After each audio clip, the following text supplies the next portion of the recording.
Alors je vous ai demandé sur Instagram si vous étiez intéressé par le fait de faire une analyse de ce fameux discours et plus particulièrement de cette vidéo de présentation de la candidature d'Emmanuel Macron. Je vous ai posé la question sur Instagram et vous avez été très nombreux à me répondre que oui, William, fais-nous des analyses de vidéos, montre-nous tout simplement ce que tu nous apprends dans d'autres vidéos YouTube, à analyser le langage non verbal, à analyser les micro-expressions ou à se pencher un petit peu plus sur la structure, la syntaxe d'un discours et le champ lexical utilisé pour améliorer son discernement et sa capacité d'analyse. Et sans plus tarder, je vous propose de découvrir ça à travers cette vidéo que j'ai trouvée très intéressante, léger contexte comme c'est la coutume ici sur YouTube, parce que Emmanuel Macron est quelqu'un qui cache énormément ses micro-expressions. Par rapport à d'autres candidats qu'on peut avoir sur cette présidentielle 2022 qui sont beaucoup plus dans l'émotion, qui vont beaucoup plus laisser transparaître la colère, la joie, la tristesse, ceci, cela. Emmanuel Macron est quelqu'un qui, lors de tous ses discours durant son quinquennat, a masqué tout simplement au maximum ses micro-expressions et je pense qu'il est extrêmement bien coaché. Alors, on passe sans plus tarder sur mon ordinateur et on va analyser le champ lexical, la structure du discours et puis, étant donné que c'est une vidéo, on va aussi analyser la lumière, le cadre, les éléments de décor parce que je pense que rien n'a été choisi au hasard et malgré le fait qu'il est déjà, pour commencer par là, annoncer sa candidature au dernier moment, je pense que cette vidéo n'a pas forcément été tournée à la volée comme ça sur le fil. Allez, c'est parti.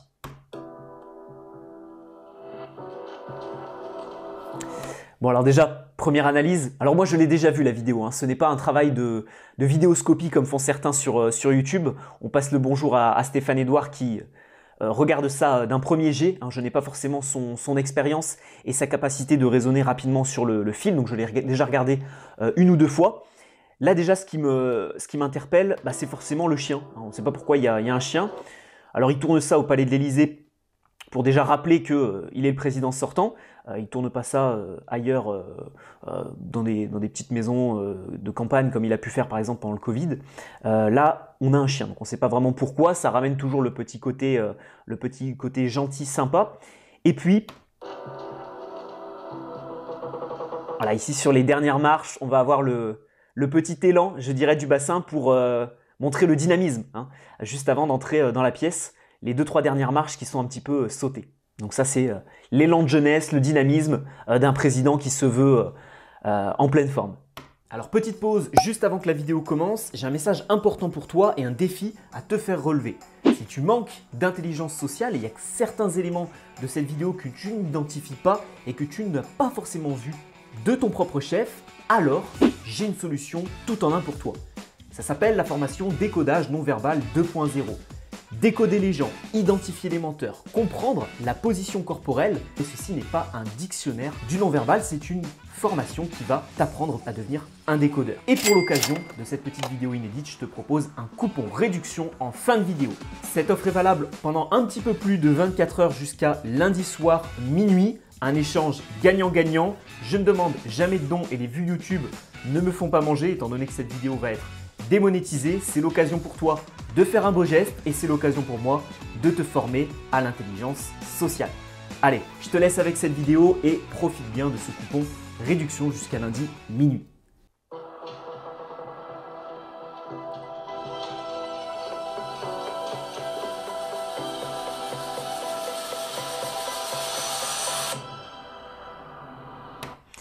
Alors là, assez intéressant, on a au niveau du son une montée progressive, un crescendo. On le voit de dos, etc. Et là, d'un seul coup, on le voit aussi en costume, habillé. Et puis là, on le voit derrière son bureau. Il paraît extrêmement petit derrière son bureau. Le plan est extrêmement large. On a un tableau qui est très grand derrière.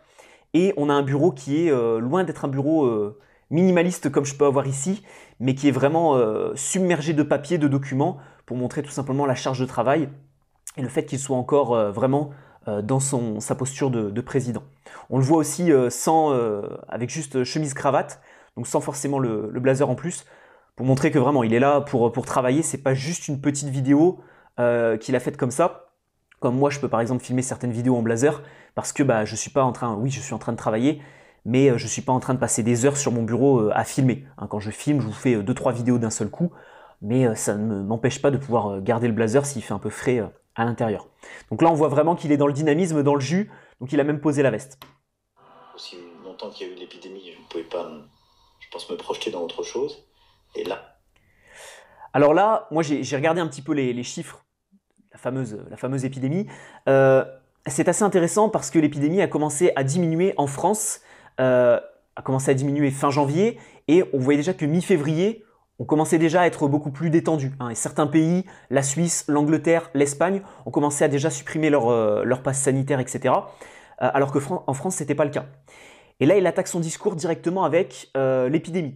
Bon, l'épidémie, à l'heure où je tourne cette vidéo, on est le 5 mars, ça fait déjà quand même 15 jours qu'il aurait pu annoncer sa candidature. Donc on voit déjà un discours qui se base sur l'épidémie, etc. Donc on sent déjà un ton de j'ai essayé de faire mon maximum, mais bon, il y a eu l'épidémie de Covid. Comme autrefois, il y a eu la crise des Gilets jaunes, et c'est vrai que ça m'a compliqué la tâche pour réaliser tout ce que j'avais à faire. Bon, ça c'est un petit discours de politicien. Les dernières semaines, les derniers jours, les dernières heures ont été marquées par l'évolution de la guerre en Ukraine, avec une situation qui impressionne nos compatriotes. Il faut que le candidat... Bon, alors rien à dire forcément sur la guerre en Ukraine. Par contre, ce qui m'intéresse moi, c'est d'analyser un petit peu ce qu'il y a sur le bureau. On sait qu'Emmanuel Macron est assez friand des petits atouts de com, avec les fameux post-it, passe pour les jeunes, ça c'est fait, etc. Donc là, ce qui me choque un petit peu, c'est la disposition de tout ce qu'il y a sur le bureau. Alors les crayons, pas forcément, mais ici on a une croix pour montrer un peu la tradition, s'inscrire dans le catholicisme français, etc. Alors qu'on sait qu'Emmanuel Macron est plus dans un avenir avec une France noyée dans l'Europe, noyée dans la mondialisation. Et on a une loupe par-dessus, donc pourquoi pas, ce sont des petits éléments, je pense, qui ont été rajoutés, qui ne sont pas forcément directement sur son bureau en permanence. Et on a aussi, pour ramener toujours le petit côté jeune, sympa, marrant, drôle, le petit paquet de chewing-gum, Hollywood chewing-gum. Bon. Qu'est-ce que ça vient faire là, par-dessus ces éléments-là Je pense que ça, c'est encore une fois pour essayer d'accrocher à n'importe quel candidat, que ce soit le candidat traditionnel, que ce soit le candidat un petit peu jeune, etc. On essaie de mettre le maximum d'éléments sur la table. Donc là, on a un zoom sur sa fameuse lettre qu'il a publiée pour sa candidature, car il n'a pas fait un discours, il a publié une lettre, donc il est sûrement en train de travailler justement sa lettre. Puisse présenter son projet au pays, mais il faut aussi que le président continue à faire son travail. Et c'est vrai pour une journée comme aujourd'hui. Et donc j'ai dû ce matin parler au président Poutine longuement, puis au président Zelensky, essayer d'agir, et dans le même temps, voilà, je voulais aussi, avec beaucoup d'humilité et de lucidité.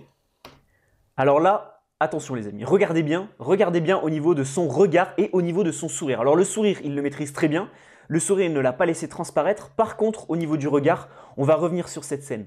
Au moment, regardez bien où il dit le mot humilité. Le mot humilité, c'est un mot vraiment assez fort. Quand on parle d'humilité, c'est vraiment le fait de laisser de côté tout ce qui va être justement le paraître, le fait d'être président, etc. L'humilité, c'est que nous sommes tous égaux et on est dans l'humilité. Et là, regardez bien son regard et le petit sourire qui est esquissé. Je voulais aussi, avec beaucoup d'humilité et de lutte. Voilà. Donc c'est vraiment très très léger. Sur une vidéo, on peut revenir dessus et avec un œil un petit peu aguerri, on peut le voir ça. Mais alors sur une conversation avec quelqu'un, je n'aurais peut-être même pas été capable de la détecter, cette micro-expression. Voilà, je voulais aussi, avec beaucoup de... Voilà. Là, j'ai fait une pause. Peut-être là, on a la bouche qui change de position et on a aussi le regard avec les sourcils qui se sont levés et là, les sourcils qui vont se rabaisser. Mais c'est vraiment très très fin et très léger. Quand on parle d'humilité avec un sourire derrière, ça laisse présager normalement qu'il y a une désynchronisation du langage verbal et non verbal, et donc automatiquement on est dans quelque chose d'assez faux. Donc ça laisse présager pour le futur pas énormément de bonnes choses, et surtout une sincérité qui se veut assez biaisée. Et d'ailleurs les amis, je vous propose, donc là on fera un cut quelque part. Lucidité. Et d'ailleurs, c'est pour ça que là, il y a un léger blanc. Derrière le mot humilité et lucidité, il va sortir la fameuse phrase qu'il a préparée, soumettre ma candidature aux Françaises et aux Français, mais il y a un certain blanc là.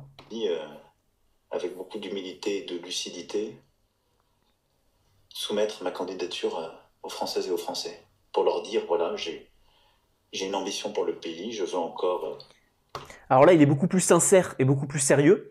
Je passerai sur le fait qu'il regarde, alors j'ai analysé un petit peu ses yeux, il ne regarde pas forcément un prompteur, il balaye un petit peu son bureau avec son regard. Donc je pense qu'il a appris son discours, ou alors il l'a peut-être posé sur la table, mais en tout cas il n'y a pas forcément de prompteur qu'il va lire.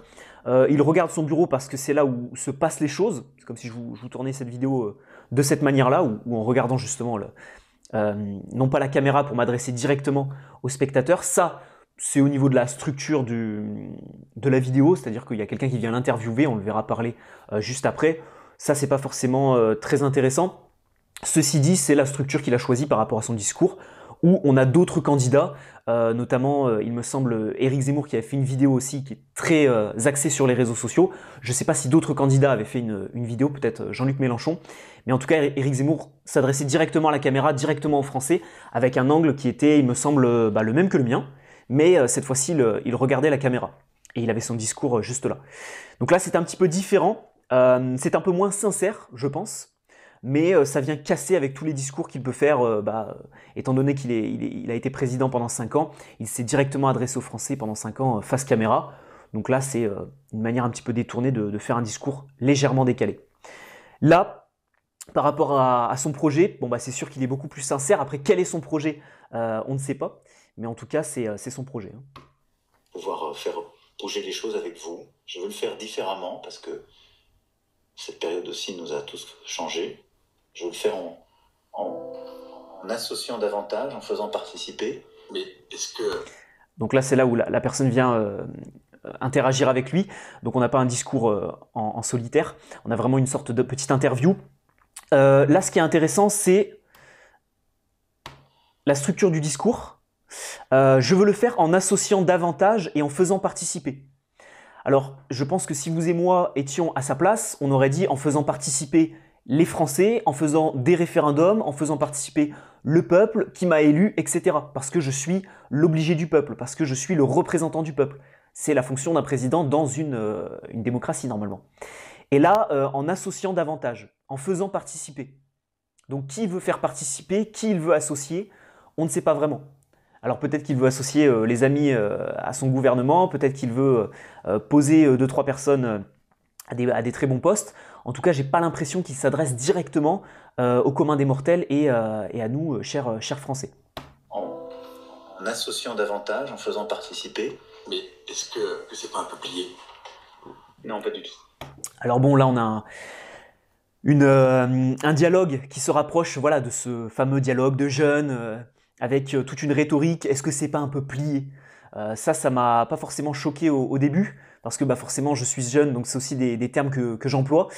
J'ai pas un vocabulaire chatoyant en permanence, mais le est-ce que c'est pas un peu plié, déjà la structure du discours et puis le mot plié, voilà, on aurait dit dans un discours un petit peu plus formel, est-ce que ce n'est pas sans espoir, etc.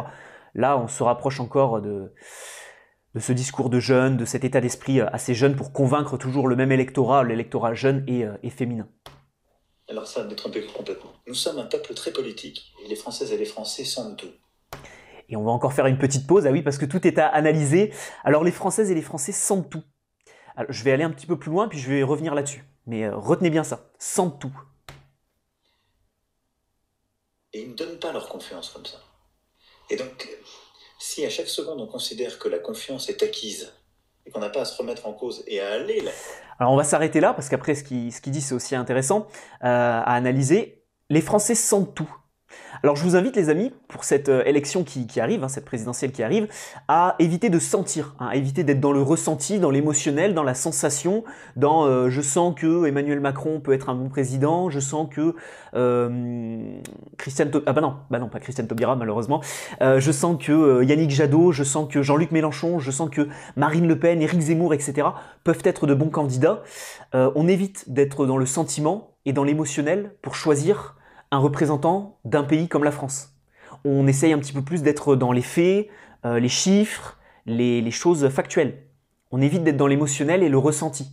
Mais ça, de toute façon, c'est sa politique depuis le début. C'est-à-dire qu'on est sur de l'émotionnel et il y a beaucoup de gens, ce qui explique d'ailleurs en partie la crise des Gilets jaunes, qui ont voté pour lui parce que c'était du renouveau. Avant, c'était toujours les mêmes qui se présentaient, hein, Fillon, Sarkozy, Hollande, etc. Et puis lui, il est arrivé de nulle part. Il était dans une bonne dynamique pour les jeunes, pour ceci, cela. Pour la lutte pour les violences faites aux femmes, etc., ce qui n'a d'ailleurs pas été vraiment un grand succès, un franc succès. Et là, il est encore en train de nous ressortir le même débat, dans l'émotionnel, dans le sentiment, dans la sensation. Les Français sentent. Non, moi j'aimerais bien que les Français ne sentent pas, mais les Français s'attardent sur des chiffres. Alors après, il va utiliser des chiffres, on aura l'occasion de les contester. Chercher la solliciter. À ce moment-là, on perd. Ils m'ont fait confiance il y a 5 ans. Alors ça, c'est pareil, ils m'ont fait confiance il y a 5 ans en me confiant des choses, en me nommant président de la République. Ça, c'est une petite stratégie que vous aurez pu découvrir dans Influence et manipulation de Robert Cialdini, qui vise tout simplement à être dans la prolongation d'un choix précédent. Un exemple très concret, c'est les marchands de jouets qui, en période de Noël, en période de fête, vont vous vendre un Action Man, et puis qui, au mois de janvier, quand forcément le chiffre d'affaires baisse énormément pour les marchands de jouets, vont faire énormément de publicité pour la voiture Action Man. Et puis étant donné qu'à votre enfant, vous lui avez acheté le Action Man pour les fêtes, avec un prix peut-être bradé. Après, il va vous demander, il va voir à la publicité sur toutes les chaînes, etc. Il va voir la voiture et il va dire « Papa, maman, il me faut la voiture maintenant. » Donc c'est toujours dans la même continuité. Et bien là, c'est le même principe. C'est dans la même continuité. Vous avez voté pour moi il y a 5 ans. Vous m'avez fait confiance. Pourquoi vous changeriez? Si vous changez, c'est qu'il s'est passé quelque chose. Si vous changez, c'est que vous n'êtes pas fiable, etc. Donc restez sur la même dynamique et refaites-moi confiance. Voilà un petit peu ce petit argument d'influence. Confiant des choses, j'ai essayé d'en faire le maximum et d'être fidèle à la vision que je portais, le projet. Et puis parfois, je n'ai pas réussi à aller au bout parce que il y a eu... Alors là... La vision que je portais, le projet... Et puis parfois, je n'ai pas réussi à aller au bout parce que... Là, juste en dessous, on a les sous-titres, c'est pour ça que je vous les ai laissés. Épidémie, crise, et là, guerre en Ukraine, entre l'Ukraine et la Russie. Ce sourire, je ne le comprends pas. Enfin, je le comprends parce que lui, ça ne le concerne peut-être pas, il n'est pas forcément sous pression, etc. Mais là, ce sourire, l'épidémie, la crise, il y a eu énormément de morts, il y a eu pléthore de confinements, il y a eu pléthore d'entreprises qui ont été pénalisées. J'ai été aussi fortement touché par tout ça. Donc le petit sourire, ah mince, j'ai pas pu faire mon projet, c'est dommage, il y a eu la crise, il y a eu l'épidémie, il y a eu les gilets jaunes. Bon allez, est-ce qu'on se ferait pas 50 plus pour que je puisse réaliser mon projet de noyer la France dans l'Europe? Voilà un petit peu, quand on analyse le discours, il est très solennel, il est très ferme, mais quand on regarde aussi le personnage, on se rend compte de tout ce qu'il y a derrière. Il y a eu l'épidémie parce qu'il y a eu des crises, bon. Mais sur les choses où je me suis beaucoup engagé, où j'ai mis beaucoup d'énergie, les résultats sont là. Malgré le Covid, malgré le contexte géopolitique. Alors le Covid, je veux bien croire, ça a pénalisé de 2020 à 2022 pour son mandat. Donc il y a quand même eu 3 ans avant. En termes de chiffres, ça fait 60% du mandat sans Covid. Il aurait quand même pu faire des choses. Donc le Covid, ça a été juste 40%. Bon, donc je vous invite les amis, si vous travaillez en entreprise, les 60 premiers pourcents de votre journée, de les faire à fond. Et puis si les 40 derniers pourcents vous les foirez ou qu'il y a un problème ou quoi que ce soit, vous pourrez dire que toute votre journée est gâchée. C'est un peu la stratégie qu'il utilise. Et le contexte géopolitique, s'il parle de la guerre en Ukraine, ça concerne même pas le dernier mois de son mandat, de 5 ans. Donc bon, il parle peut-être d'autres choses, il parle peut-être des missiles qu'il a, des sous-marins qu'il a donné à ses alliés. Le taux de chômage est le plus bas depuis 15 ans. Le taux de chômage des jeunes est le plus bas depuis 40 ans. Bon, alors ces deux chiffres, ils sont bien marrants et ils s'expliquent. Je crois que je vais laisser un petit peu la suite. J'ai été vérifier les chiffres parce que je ne vote pas pour un candidat parce que je sens qu'il peut être un bon candidat. Je regarde les chiffres de son mandat.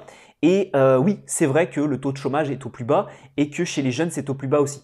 Par contre, je vous invite à réfléchir 2 secondes.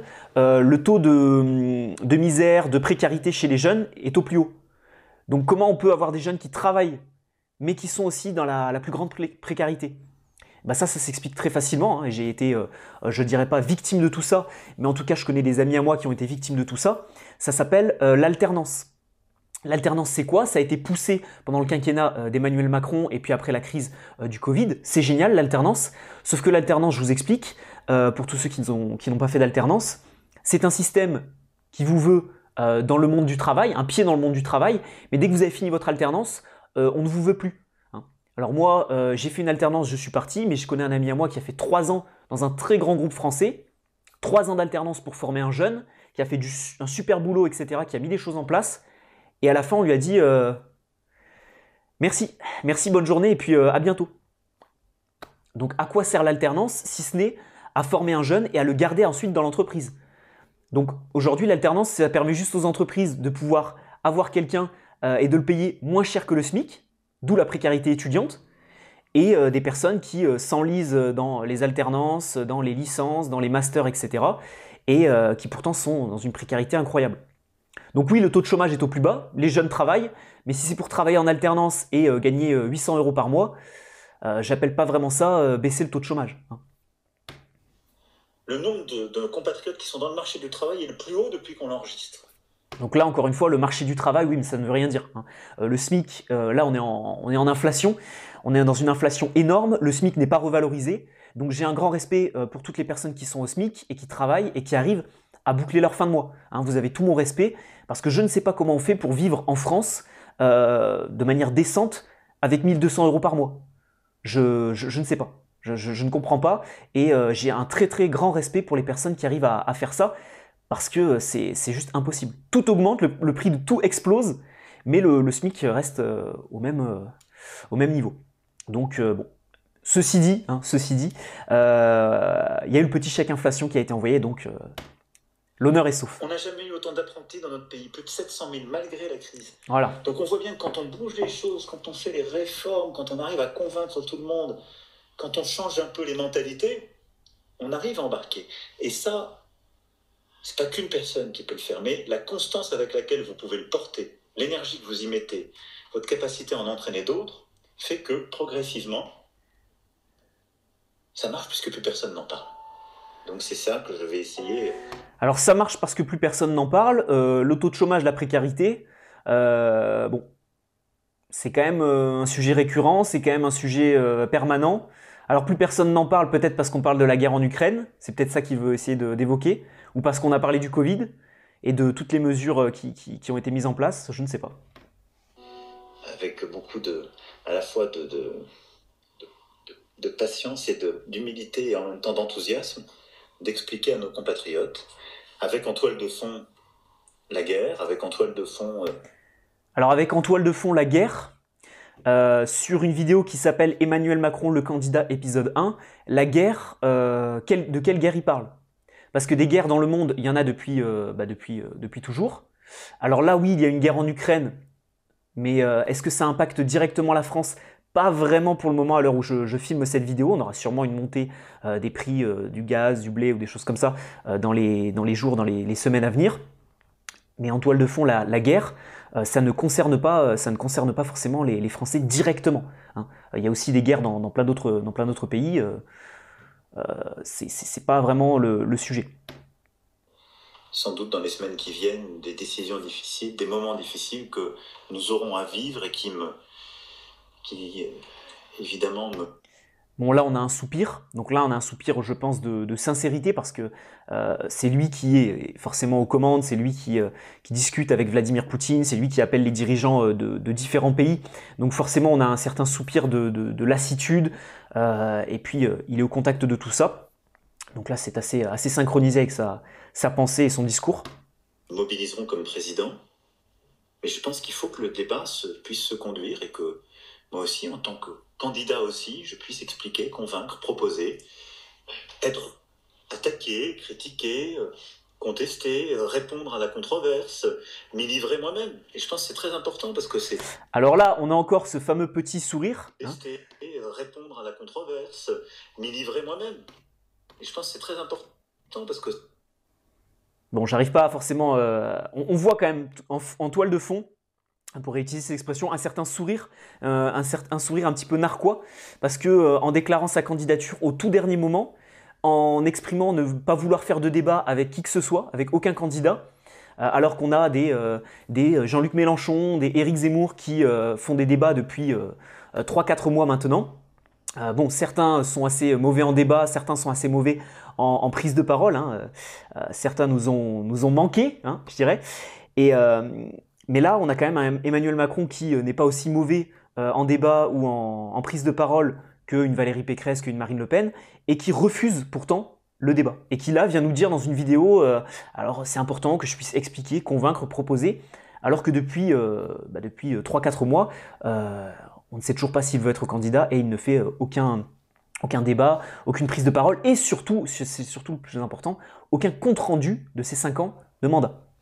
Convaincre, proposer, être attaqué, critiqué, contester, répondre à la controverse. Voilà, là on voit les yeux qui sont assez écarquillés, d'habitude c'est un petit peu plus fermé. C'est vrai que j'arrive pas à attraper son sourire. M'y livrer moi-même. Je pense que c'est très important parce que j'arrive pas à l'avoir. C'est là que nos compatriotes vont se projeter et décider, au fond, les grands projets qu'ils veulent pour les 5 ans à venir et la personne à qui ils veulent faire confiance pour cela. Et donc, moi, j'arrive à cette élection avec d'abord en étant déterminé, en voulant continuer à bouger les choses, à préparer l'avenir pour nos enfants. Ensuite, en étant très humble, parce que je sais que rien n'est écrit. Et donc, je pense que c'est très important, et pour moi aussi. Alors, dans son mandat, ce qui est très très récurrent et ce qui revenait souvent de la bouche des journalistes, des gilets jaunes, de toutes les personnes qui ont été en opposition avec lui, ça a été souvent la mégalomanie, l'ego surdimensionné, l'ancien banquier en finance, etc., qui est jeune, qui pense pouvoir faire 2 mandats, qui pense pouvoir diriger le pays pendant 10 ans, etc. Et là, il insiste vraiment sur le côté humilité. Donc là, il l'a redit une deuxième ou une troisième fois, je crois. Donc ça revient vraiment dans le champ lexical de son discours, je suis quelqu'un de humble, je suis votre serviteur, etc. Donc sans faire de débat et de compte rendu. La première fois il a souri, là non, donc c'est un petit peu mieux en termes de synchronisation, mais on sent que c'est quand même assez faux. C'est intimidant qu'il y a 5 ans. J'ai une dernière question, Monsieur le Président. Est-ce que dorénavant je peux vous appeler Monsieur le candidat? Oui, bien sûr. Vous êtes là pour le candidat. Donc, appelez-moi Monsieur le candidat, il n'y a aucun problème.